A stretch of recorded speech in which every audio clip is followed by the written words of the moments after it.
నీకు చెప్పారు కదా, అధినేత ఏం చెప్పాడు, పార్టీ కార్యక్రమానికి దూరంగా ఉండు, నువ్వు పట్టించుకోవద్దు అన్నాడు అని చెప్పారు. నాకు వచ్చిన ఆయన పంపించినటువంటి ముగ్గురు పెద్ద మనుషులు నేనేం పెట్టాను కింద, అధినేత మళ్ళీ చెప్పు, అదే చెప్పే కదా, ఆజ్ఞను శిరసావిస్తానని చెప్పాను. మరి అధినేత పార్టీ కార్యక్రమాల్లో పాల్గొనడం నేను ఎక్కడ పాల్గొంటాను?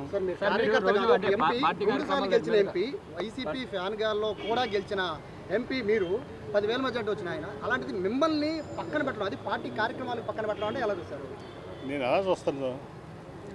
ఎలా చూస్తాను పార్టీ హైకమాండ్ ఉంటుంది, పార్టీ ఇష్టం కదా, పార్టీ ఆజ్ఞను పాటిస్తమే యాజ్ ఆఫ్ నౌ నా డ్యూటీ. సార్ మీరు ప్రభుత్వ కార్యక్రమాల్లో పాల్గొంటున్నారు నియోజకవర్గాల వారికి, రేపు నియోజకవర్గం ఇప్పుడు కేంద్ర మంత్రి గారు ఆవిడ వస్తుంది రేపు, వికసిత్ భారత్, దాంట్లో పాల్గొంటున్నా. అట్లాగే కొన్ని నా ఎంపీ నిధుల నుంచి నందిగామ నియోజకవర్గంలో శంకుస్థాపనలు ఉన్నాయి 3, దానికి వెళ్తున్నా. పార్టీ కార్యక్రమాల్లో పాల్గొనే అధికారం పార్టీకి ఉంది, కానీ ప్రభుత్వ కార్యక్రమాల్లో పాల్గొనడానికి అధికారం లేదు కదా, అది నాకు ప్రజలు ఇచ్చిన హక్కు కదా. సార్ విజయవాడ వెస్ట్ కోఆర్డినేటర్గా కూడా మీరే ఉన్నారు, మరి అక్కడ రాజకీయ బాధ్యతలు వెస్ట్ కోఆర్డినేటర్గా మీ బాధ్యతల మీద ఏం మాట్లాడుతున్నారు? అన్నీ చెప్తా అన్నా కదా, అన్నీ చెప్తా. మీ అధినేత పైన ఫ్లెక్సీలు మొత్తంలో చంద్రబాబు గారి ఫోటోలు కూడా ఉన్నాయి. సో ఏం చెప్తారు? చంద్రబాబు ఫోటోలు ఇన్ఛార్జ్ ఫోటోస్ కూడా ఉన్నాయి కదండి. అంటే నేను ఒకటమ్మా, నేను ఈ పార్టీ వదిలేయాలని నేను ఎప్పుడు కళ్ళ కూడా అనుకోవాలా. అందుకే 2019లో గెలిచినాక నాకు ఎన్ని ఆపర్చునిటీస్ వచ్చినా కూడా ఆయనతో నేను ఉండాలనే ఒక ఉద్దేశంతో ఆయన కోసం నిలబడ్డా. రాత్రికి చెప్పారు, సరే ఇప్పుడు పార్టీ అన్నాక ఆయన కంపల్సరీస్ ఆయన కూడా కొన్ని ఉంటాయి. అధినేతగా ఆయన తప్పడదానికి కూడా లేదు, చంద్రబాబు గారి నిర్ణయాన్ని తప్పడదానికి కూడా లేదు. ఎందుకంటే పార్టీ అన్న తర్వాత ఆయన కంపల్సరీస్ ఆయనకు ఉంటాయి. ఆయనకి ఎట్టి పరిస్థితుల్లో ఈ పార్టీని గెలిపించుకోవాలన్న ఒక ఆలోచన కూడా ఉంటుంది. దానికి రకరకాల నిర్ణయాలు తీసుకోవచ్చు. అది నేనైతే ఆయన తప్పట్లా.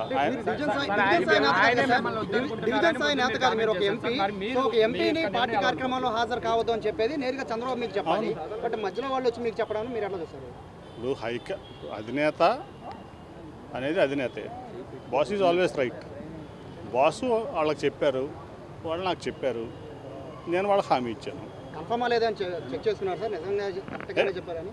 తప్పు మాడుతున్నావు తమ్ముడు, నువ్వు ఏ టీవీనిది, బిగ్ స్మాల్ కానీ. ఇప్పుడు బిగ్ వ్యక్తులు 3 వచ్చారు మీ బిగ్ టీవీ లాగానే, వాళ్ళు 2 మాజీ మంత్రులు, అవునా, అట్లాగే ఒక మాజీ ఎంపీ, అట్లాగే 2 జిల్లా అధ్యక్షులు. అబద్ధం చెప్తారా?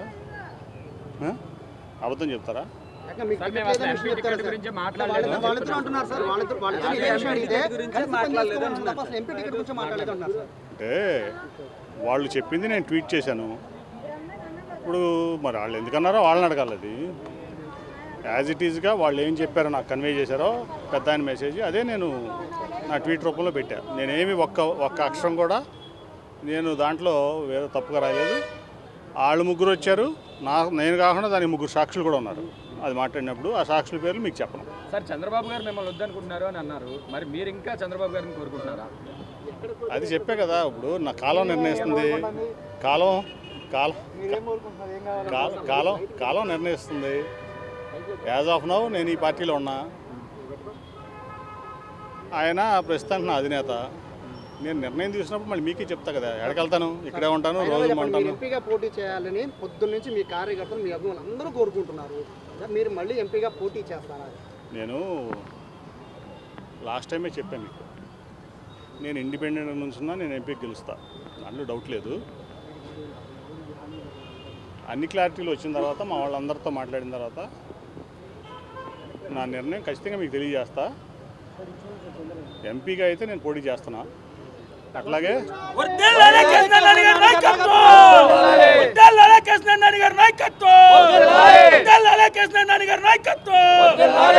నేను ఎంపీగా పోటీ చేస్తున్నా. మీకు ఇంతకు ముందే చెప్పా, 3వసారి మళ్ళీ నేను విజయవాడ పార్లమెంట్ సభ్యుడికి ఎన్నిక అవుతాను.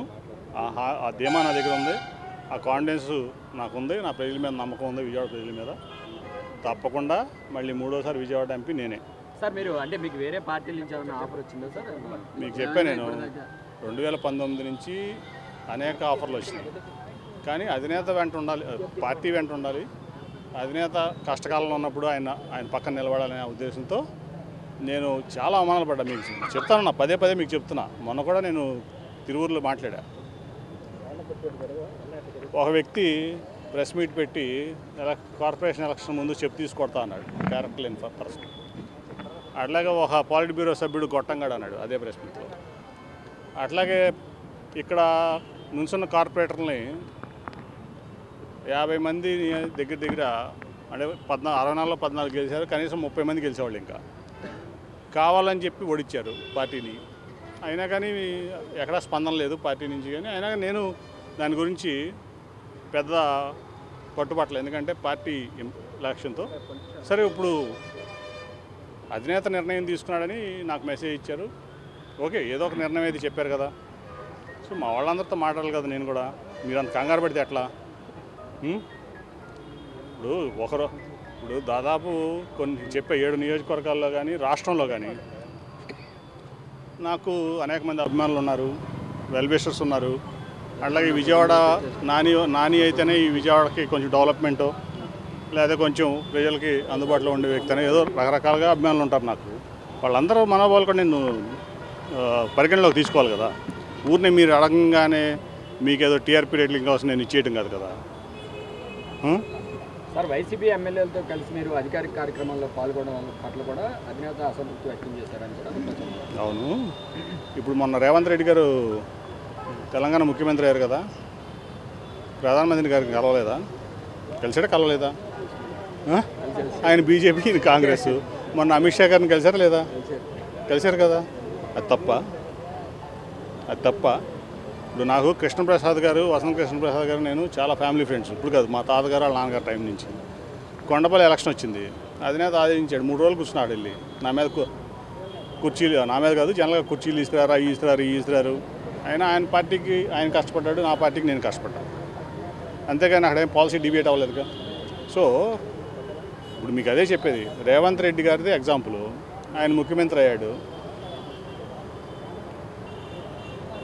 వెళ్ళి ప్రధానమంత్రి గారిని కలిసాడా లేదా? వెళ్ళి హోంమంత్రి గారిని కలిసాడు లేదా? రాష్ట్రపతి గారిని కలిసాడు లేదా? వస్తే అది తప్పెట్లా అవుతుంది? అది నా ప్రజాప్రతినిధిగా నా యొక్క డ్యూటీస్లో భాగం. అది అర్థమైందా? దట్ ఈజ్ మంచి సాంప్రదాయం కూడా. నీ పార్టీ కోసం నువ్వు కష్టపడు, అట్లాగే ప్రజల కోసం అందరూ కలిసి పనిచేయాలి అనేది నా లక్ష్యం, నా భావన. అదే ఇప్పుడు మీకు అనేక ఎగ్జాంపుల్స్ ఉంటాయి. మీకు కాంగ్రెస్లో గెలిచిన ముఖ్యమంత్రులు ప్రధానమంత్రిని కలుస్తారు. అట్లాగే ఇప్పుడు కేంద్ర మంత్రులు వస్తే ముఖ్యమంత్రులు కలుస్తారు. వాళ్ళు బీజేపీలో ఉంటారు, వీళ్ళు వేరే పార్టీలో ఉంటారు. ఇవన్నీ మామూలే. అవన్నీ మీరు ముందు మీడియా మీరు ఇట్లాంటి పిచ్చి క్వశ్చన్లు అడగకూడదు. అర్థమైందా? అవి మీడియాకి చాలా బాధ్యత ఉంది. అది ఎట్లా క్వశ్చన్ చేస్తారు? అట్లా క్వశ్చన్ మీరు తప్పు కదా. చలో. క్లారిటీ ఇచ్చారు.